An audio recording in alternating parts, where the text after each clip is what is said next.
Hello, everyone. Welcome back to Easy Talk, the podcast where we help you discuss history and culture with confidence in English. I'm Mike, and I'm here with my knowledgeable co-host, Jane. Hey, everybody. We're glad you're joining us for today's fascinating historical episode.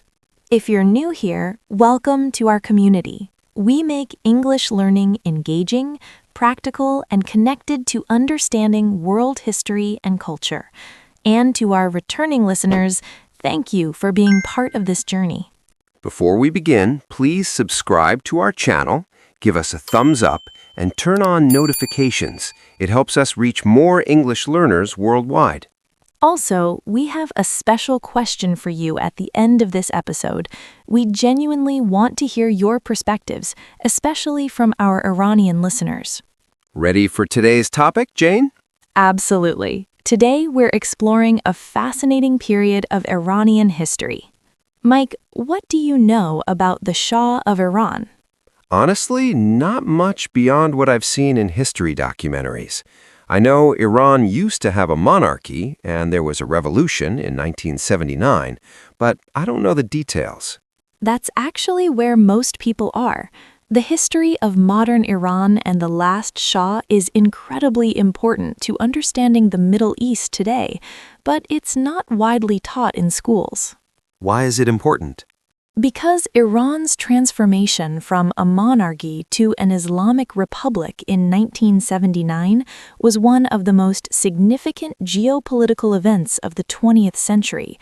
It changed the entire region and still affects global politics today. What got you interested in this topic? I had several Iranian students over the years, and I noticed something fascinating. They had very different perspectives on this period of history, depending on their family's experiences. What do you mean? Some students came from families who had supported the Shah and remembered that era positively. They talked about modernization, women's education, and economic growth. Others came from families who opposed the Shah and remembered oppression and inequality. So the same historical period, but very different memories. Exactly. And both perspectives are valid. They reflect different experiences of the same complex reality. That's fascinating. History isn't just facts, it's about how people experience those facts. Right. And today, we're going to explore this history in a balanced way, acknowledging that people have different views based on their experiences. I love that approach. What's our focus today? We're discussing how to talk about the Shah of Iran in English, the vocabulary, the historical context, and how to discuss this sensitive topic respectfully. This is important because Iran frequently appears in news and conversations, and understanding its modern history helps us understand current events. We'll explore who the Shah was, the PAHLAVI dynasty, the modernization of Iran, the 1979 revolution, and how to discuss these topics with nuance in English.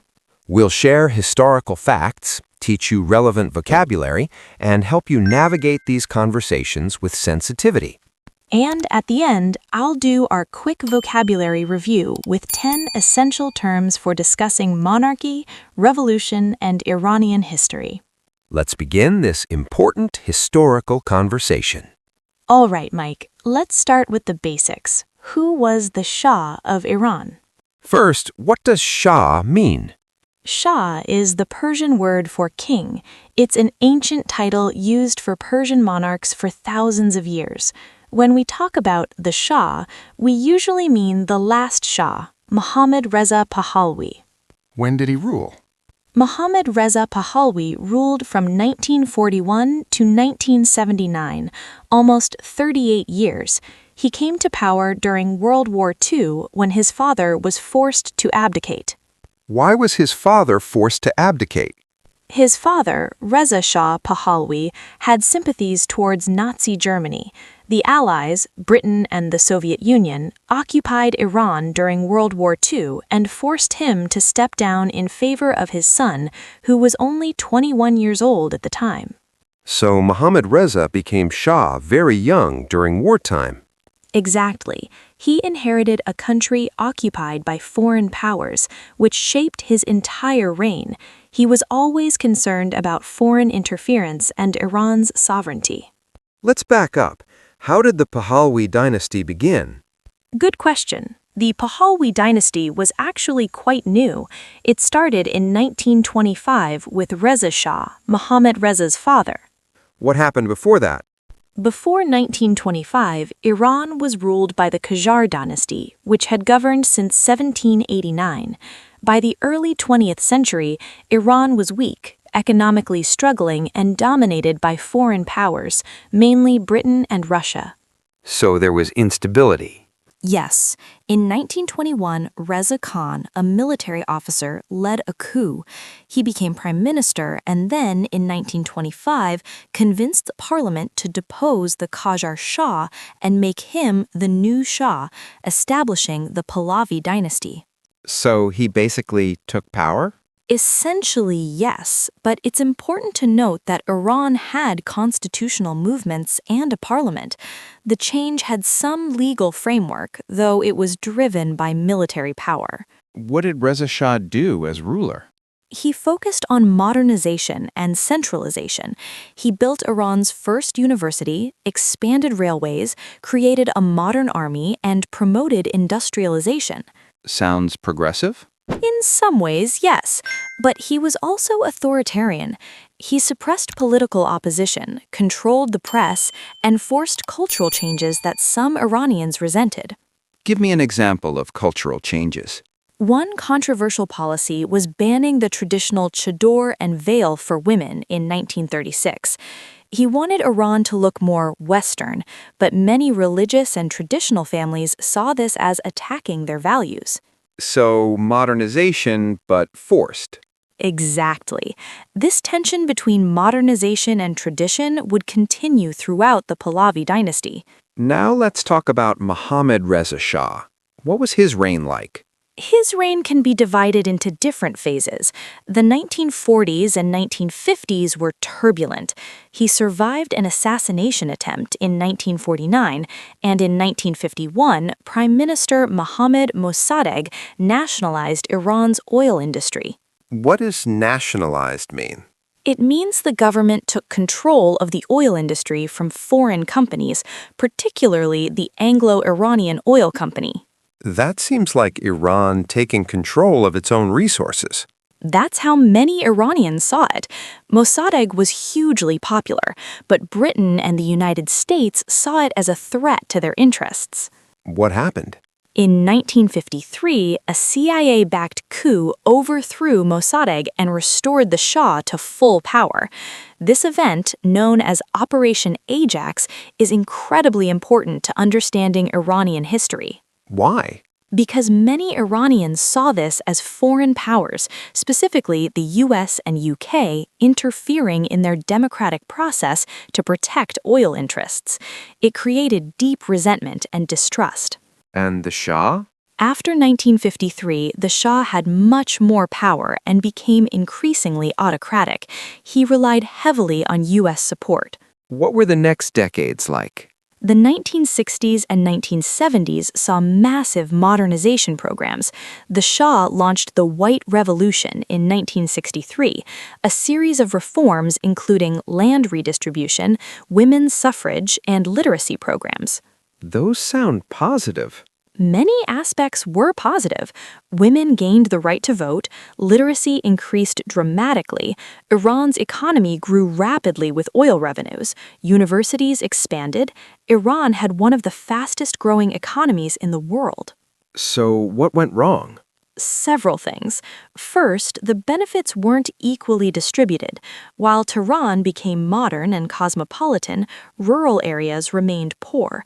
Second, rapid modernization disrupted traditional society. Third, the Shah's government became increasingly authoritarian. How authoritarian? He established Savak, a secret police force that suppressed political opposition, sometimes brutally. Press freedom was limited, political parties were banned or controlled, people couldn't criticize the government. So, economic growth, but political repression. That's a fair summary. The Shah believed he needed strong control to modernize Iran, but many Iranians wanted democracy and freedom alongside economic development. Let's talk about the cultural changes. What happened to women's rights? This is complex and often misunderstood. Under the Shah, women gained significant rights: voting, education, work opportunities. By the 1970s, Iranian women were doctors, lawyers, engineers, university professors. That's progressive. In urban areas, especially Tehran, yes, women wore Western fashion, attended universities, worked in all professions. But in rural and religious and traditional communities, these changes were seen as imposing Western values. So there was a divide. A significant one. Urban, educated Iranians often supported modernization. Rural, religious, and traditional Iranians often felt alienated and believed their values were under attack. What about Iranian culture and identity during this period? The Shah promoted pre-Islamic Persian heritage and identity. He celebrated ancient Persia, held a massive celebration at Persepolis in 1971 for 2,500 years of Persian monarchy, and emphasized Iran's connection to its pre-Islamic past. Why was this controversial? Because it downplayed Iran's Islamic identity, which is central to many Iranians. Religious leaders felt the Shah was trying to secularize Iran and distance it from Islam. This tension seems important. It's crucial. The Shah wanted Iran to be a modern, secular, powerful nation connected to ancient Persia. Many Iranians, especially the religious establishment, wanted a society rooted in Islamic values. Now let's discuss the Iranian Revolution. What led to it? Multiple factors: economic inequality despite growth, political repression, cultural alienation, foreign influence, and a charismatic religious leader named Ayatollah Ruhollah Khomeini who opposed the Shah. Tell me about Khomeini. Khomeini was a senior Shia cleric who openly criticized the Shah's policies as anti-Islamic and pro-Western. In 1963, he was arrested and eventually exiled. From Iraq and later France, he continued criticizing the Shah. How did the revolution actually happen? In 1978, protests erupted across Iran. Initially, they included diverse groups: students, intellectuals, bazaar merchants, religious communities, leftists. They all opposed the Shah, but for different reasons. What sparked the protests? There wasn't a single cause, but a combination: economic problems, anger at repression, religious opposition, and general frustration with the Shah's rule. What was the Shah's response? Initially, repression, then concessions, then confusion. He seemed uncertain.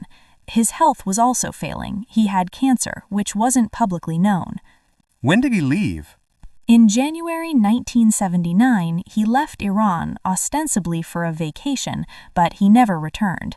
2 weeks later, Khomeini returned from exile to massive crowds.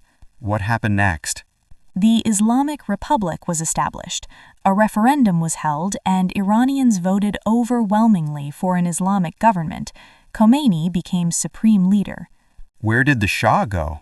He went to several countries: Egypt, Morocco, the Bahamas, Mexico. When he entered the U.S. for cancer treatment, it sparked the Iran hostage crisis. He eventually settled in Egypt, where he died in 1980. How do we discuss this revolution in English respectfully? Acknowledge complexity.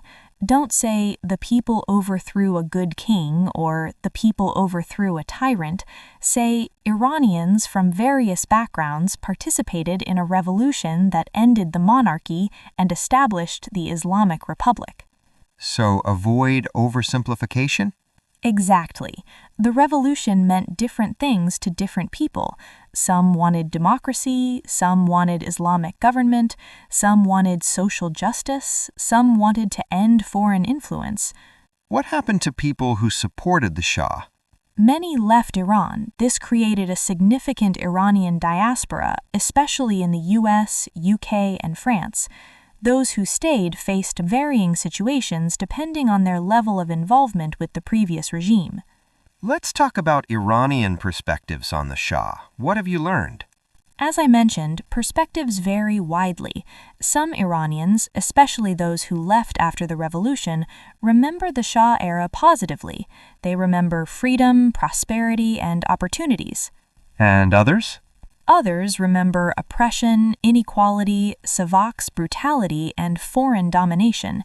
They see the revolution as necessary liberation. Can both be true? Absolutely. Different people had genuinely different experiences.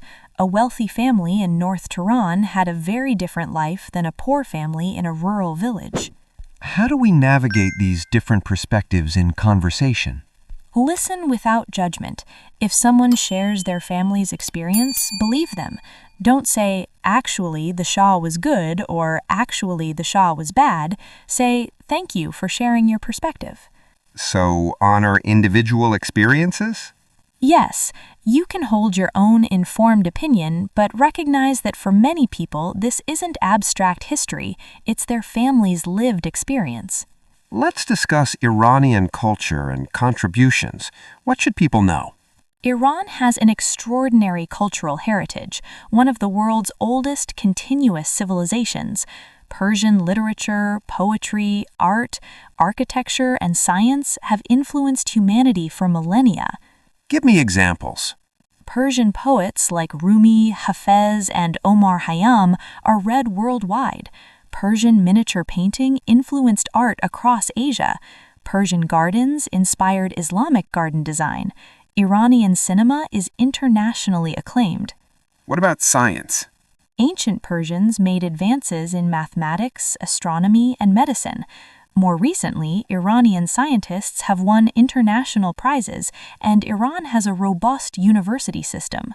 So, Iran's history extends far beyond the 20th century?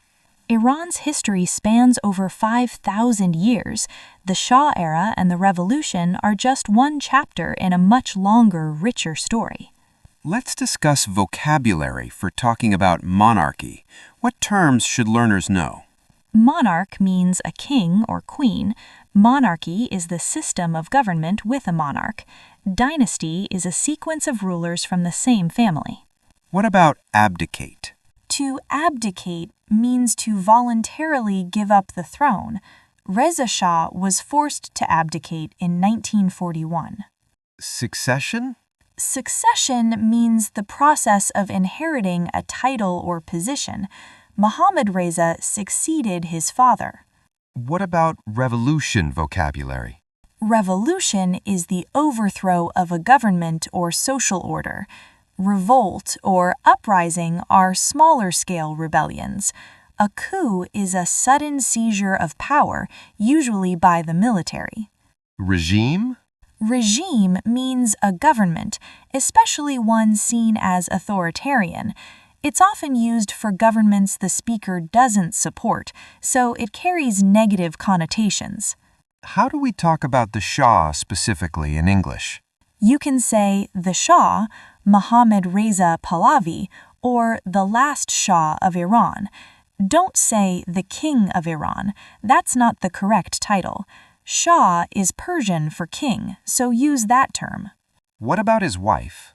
She was called the Shahbanu, which means queen or literally wife of the Shah. Her name was Farah Pahlavi. How do we discuss this period in different contexts? In academic or formal contexts, use neutral language. The Pahlavi period, the 1979 revolution, the transition from monarchy to republic. And in casual conversation? Still be respectful and balanced.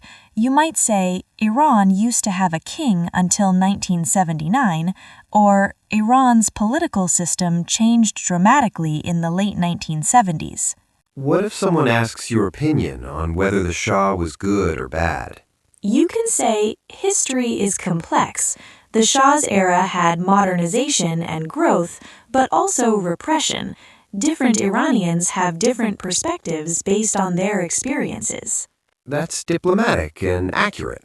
Let's discuss the Iranian diaspora. Who are they? Iranians living outside Iran, especially those who left after 1979?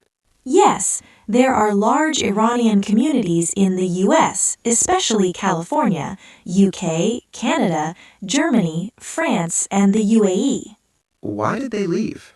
Various reasons. Some left because they were associated with the Shah's government. Others left because they disagreed with the Islamic Republic's policies. Still others left for education or economic opportunities.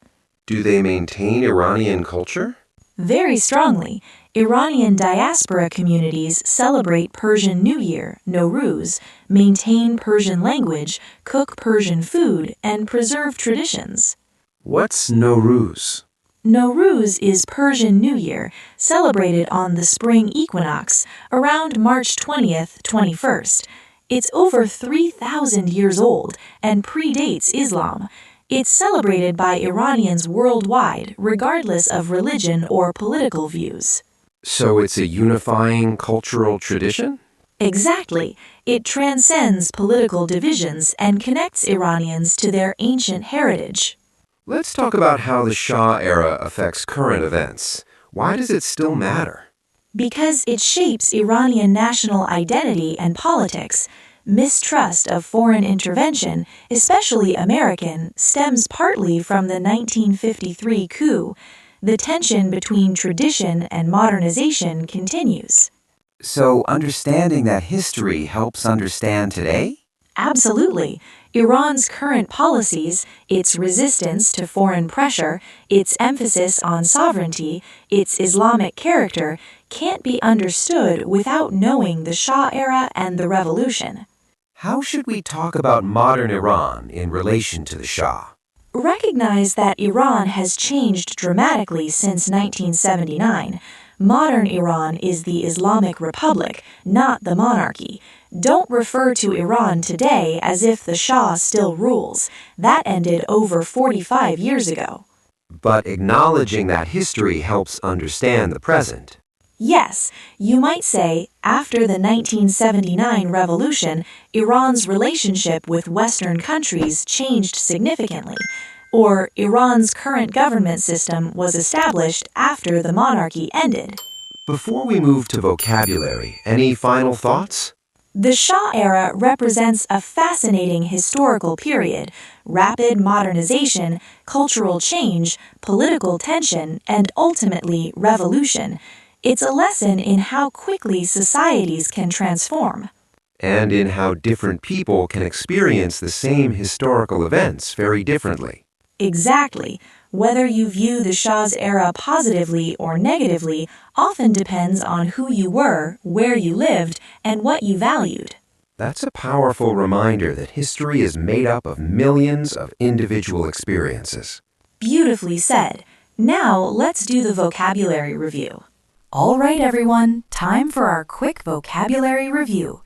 I'm going to teach you 10 essential words and phrases for discussing monarchy, revolution, and Iranian history in English. Word number 1, monarchy. This noun means a form of government with a monarch, king or queen, as head of state. For example, Iran was a monarchy until 1979, or the Pahlavi monarchy lasted from 1925 to 1979. It's pronounced monarchy. The adjective is monarchical. The ruler in a monarchy is called a monarch. Understanding this term is essential for discussing any country with royal rulers. Other monarchies include the UK, Saudi Arabia, and Thailand. Number 2, abdicate. This verb means to voluntarily renounce or give up the throne or power. For example, Reza Shah was forced to abdicate in 1941, or King Edward VIII abdicated to marry Wallis Simpson. It's pronounced abdicate. The noun is abdication. This is different from being overthrown. Abdication implies some element of choice, even if forced. This term appears frequently in discussions of royal history. Word number 3, dynasty. This noun means a line of rulers from the same family or the period during which they rule. For example, the Pahlavi dynasty ruled Iran for 54 years, or the Ming dynasty ruled China from 1368 to 1644. It's pronounced dynasty. Dynasties are how we organize royal history: the Tudor dynasty in England, the Romanov dynasty in Russia. Each dynasty represents continuity of family rule. Number 4. Coup, also coup d'état. This noun means a sudden, violent, and illegal seizure of power from a government. For example, the 1953 coup overthrew Prime Minister Mossadegh, or military coups have occurred throughout history. It's pronounced coup, like the bird sound. The full French phrase coup d'état means blow against the state. A coup is different from a revolution. Coups are usually quick takeovers by small groups, while revolutions involve mass popular participation. Word number 5, revolution. This noun means the overthrow of a government or social order in favor of a new system. For example, the 1979 Iranian Revolution ended the monarchy, or the French Revolution changed world history. It's pronounced revolution. The adjective is revolutionary. Revolutions involve fundamental transformation of society, not just change of leadership. The American, French, Russian, and Iranian revolutions all created entirely new systems of government. Word number 6, nationalize. This verb means to transfer private industry or property to state ownership and control. For example, Mossadegh nationalized Iran's oil industry in 1951, or the government nationalized the railway system. It's pronounced nationalize. The noun is nationalization. The opposite is privatize, transferring from state to private ownership. Nationalization is often controversial because it involves taking control from private, often foreign, companies. Word number 7, diaspora. We've used this before, but it's essential here. Diaspora means a scattered population whose origin lies in a separate geographic location. For example, the Iranian diaspora is spread across North America, Europe, and the Middle East, or diaspora communities maintain cultural identity. It's pronounced diaspora. The Iranian diaspora formed primarily after 1979, though Iranians had emigrated before. These communities maintain strong cultural identity while living abroad. Word number 8, autocratic or authoritarian. These adjectives mean relating to a ruler with absolute power or enforcing strict obedience at the expense of personal freedom. For example, the Shah's government became increasingly autocratic, or authoritarian regimes restrict political freedom. Autocratic is pronounced autocratic. The nouns are autocrat and autocracy. This is different from democracy, where power is distributed. Autocratic leaders make decisions without consulting others or allowing opposition. Word number 9, modernization. This noun means the process of adapting something to modern needs or habits, especially in terms of technology, industry, and society. For example, the Shah pursued rapid modernization of Iran, or modernization sometimes conflicts with traditional values. It's pronounced modernization. The verb is modernize. Modernization often includes industrialization, urbanization, education expansion, and infrastructure development. It's a key concept in 20th century history as countries sought economic development. And our final word, number 10, regime. This noun means a government, especially one seen as authoritarian or oppressive. For example, the Pahlavi regime faced opposition, or different regimes have different policies. It's pronounced regime. This term is often used critically.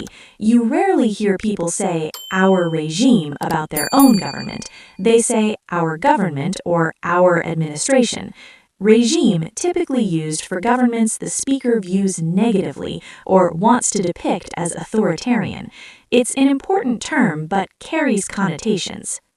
There you have it, 10 essential words: monarchy, abdicate, dynasty, coup, revolution, nationalize, diaspora, autocratic, modernization, and regime. Master these words and you'll be able to discuss royal history and political change with sophistication. Jane, what a fascinating and complex historical journey we've had today.